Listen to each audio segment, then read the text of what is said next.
Hai kawan-kawan perempuan, jumpa lagi di vlog Kesandung Kawin bersama saya Wita Wibisono. Dan saya Chandra Widanarko yang akan mengantar cerita tentang perkawinan, pasangan, dan perempuan. Ngomong soal anak sekarang. Kita mau ngomong soal anak.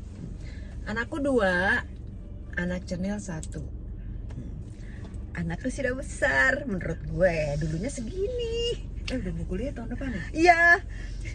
Berarti sekarang kumpulan anak-anak kuliah. Oh tapi anakku iya. justru tahun depan lulus Lulus ya. Insya Allah. Insya Allah. Amin. Oke, kita mau bahas tentang luka batin anak. Iya. Ini sebenarnya kisah narasumber juga. Seorang anak yang ayahnya berselingkuh, kemudian sudah jadi si ibunya itu menutupi selama ini menutupi lah tentang ayahnya, sampai akhirnya anak yang tadinya adore sama ayahnya berubah. Oh, Pasti. dan gue punya cerita. Jadi ada narasumber juga.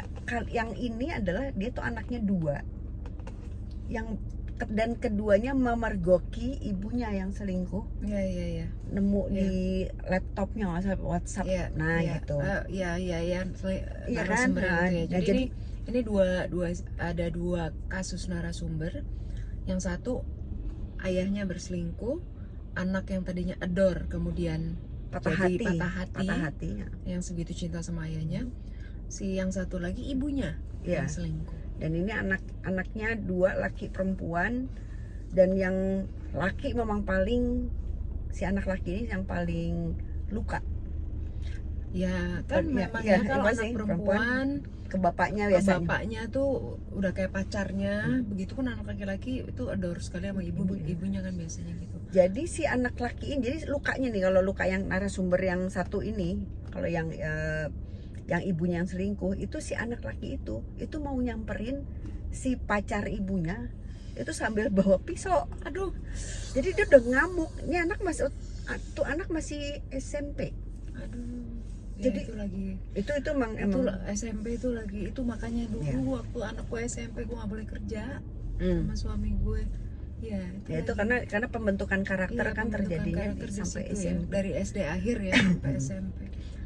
Berarti kasusnya sama, cuman beda versi. Kalau yang si kasus ini anak perempuan yang ayahnya selingkuh itu pokoknya intinya dia tahu ayahnya selingkuh, bahkan dia membuktikan. Terus ada bukti lah, ada barbuk yang kemudian anaknya tahu, sampai anaknya itu minta ayahnya untuk ngeblok sosial media.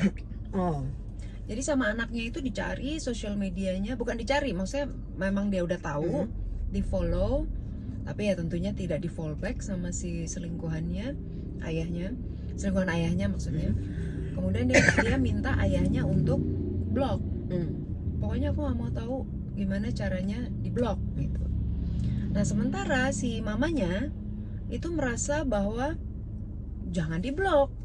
Kalau di blok maka orang yang tadinya nggak tahu jadi notice gitu. Mamanya nggak mau. Udahlah, udah lewat. Maksudnya karena memang itu kejadian sebenarnya udah lewat. Cuma ya itu jadi konflik lagi gitu kan, menimbulkan konflik baru. Kalau gini golok. Jadi dan suaminya nggak tahu.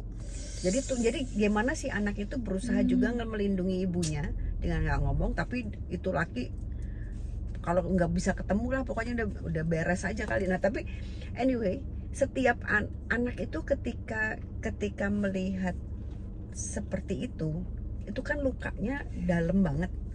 Karena itu kan orang yang tempat paling aman buat dia, tempat paling nyaman, tempat paling dia percaya, tahu-tahu kan berkhianat kan. Jadi dia kayak kehilangan pegangan kan.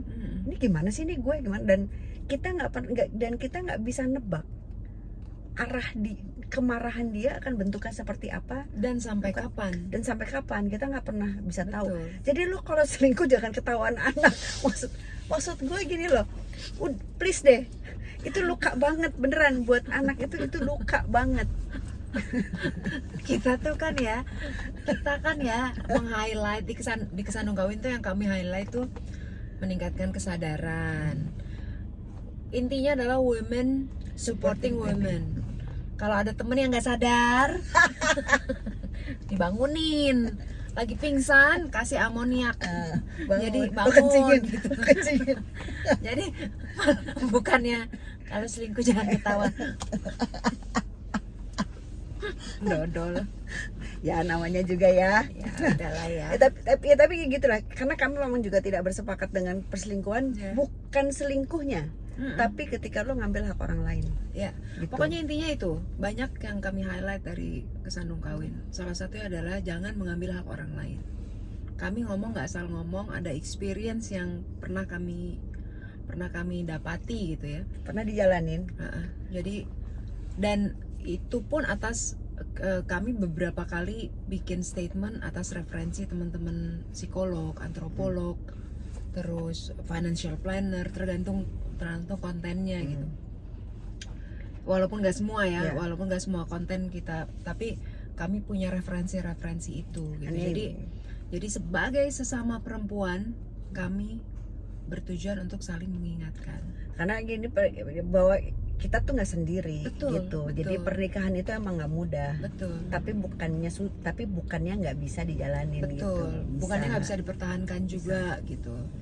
Dan balik lagi ke kasus anak, makanya dipikirin lagi. Karena kan selingkuh tuh, apalagi kalau selingkuh yang nggak ada tujuan ya, cuma ya pengen selingkuh atau Cuman terpaksa atau bukan pengen terpaksa, lucu-lucuan doang gitu, Nah, cuman gitu-gitu. atau karena ya udah ada kesempatan kemudian jadi berselingkuh. Apalagi cuma buat nyari duit doang. Nggak boleh. Nggak ya. Kan kayak gini loh, kan kayak bisa gini, kayak makanan nih ya, kayak makanan kan ada yang bilang bahwa kan you are what you eat. Yeah. Kalau lo makan, terus lo pengen, lo maksa apa nih makanan enak banget, gue pengen banget, tapi sebenarnya tahu nggak, makanan itu kan cuma sebatas 16 cm lidah lo. Betul. Begitu telan kan jadi juga. Selingkuh gitu. pun begitu. Itu Lo sama aja. Sekarang gini, untuk apa? Seks. Kenikmatannya cuma 5 menit. Abis itu apa udah? Ya kalau ada yang agak lama lah ya paling 30 menit. Ya itu juga udah capek banget tuh. Kalau itu sama foreplay. Oh iya iya. maksudnya Oh iya iya. kenikmatan utamanya Oh iya iya. kan berapa menit Orgasmenya itu juga Orgasm tuh berapa menit sih? itu juga kalau lo dapet. Kan cewek ke perempuan tuh punya kecenderungan fake orgasm. Cuma buat nyenengin lakinya doang gitu. Tapi anyway ini Gua pembicaraan. gak mau itu. Iya. Ntar itu pembicaraan Iya, lain. Anyway gini. Intinya adalah itu adalah kenikmatan sesaat dan kesenangan sesaat. Ya. Dan kita nggak pernah tahu impact atau efeknya itu panjang. Dan ngeberesinnya itu beneran capek. beneran kayak tsunami ya kayak bencana alam. Iya. Kayak tsunami, kayak gunung Merapi, kayak beneran kayak gitu. Jadi kebayang efeknya. Belum lagi rasa bersalah, kalau walaupun ketika itu udah selesai tuh rasa bersalah Iya, lo iya, itu iya. belum tentu bisa selesai di diri lo. Betul. Gitu. Dan yang depresi gini, yang depresi nggak cuma yang diselingkuhi. Yang selingkuh, kalau yang selingkuhnya level kesadarannya baik ya, itu akan juga Nggak enak sih, lo ya. depresi juga Nggak enak rasanya. karena ngerasa mengkhianati pasangan segala macam. Kecuali emang ada orang-orang yang habis selingkuh terus ninggalin pasangannya, selingkuh lagi, ninggalin pasangannya, itu ada juga yang kayak gitu kan. Kita punya referensi itu ya. Dia selingkuh, bahkan ada yang dinikahi, sampai dinikahi, habis itu ditinggal sama orang lain, yang kemudian orang lain itu juga selingkuh dari pasangannya, ditinggal lagi, begitu terus. Mau sampai kapan? Nah, jadi ini kenapa buron? Udah maghrib. Udah maghrib. Jadi Jadi kalau soal selingkuh nggak selingkuh, kalau menurut pribadi gue adalah karena kita ngerasa bahwa komitmen itu sulit berkomitmen dengan satu orang. kita bahas nanti itu. Ya, Khusus tentang itu, kenapa orang berselingkuh? Itu kan pasti ada backgroundnya, nggak cuma ada sebab-sebabnya. Ya, karena kebanyakan kan nyalahin pasangannya justru kan, padahal nggak, itu Nggak ada sebenarnya nggak ada hubungannya. hubungannya. Kita akan bahas. Kita jumpa lagi di vlog selanjutnya, juga podcast Spotify Kesandung Kawin tiap Kamis jam 7 malam waktu Jakarta. Mari bahagia. Kawin pasangan semua akan lucu pada waktunya. Udah maghrib dah. Bye.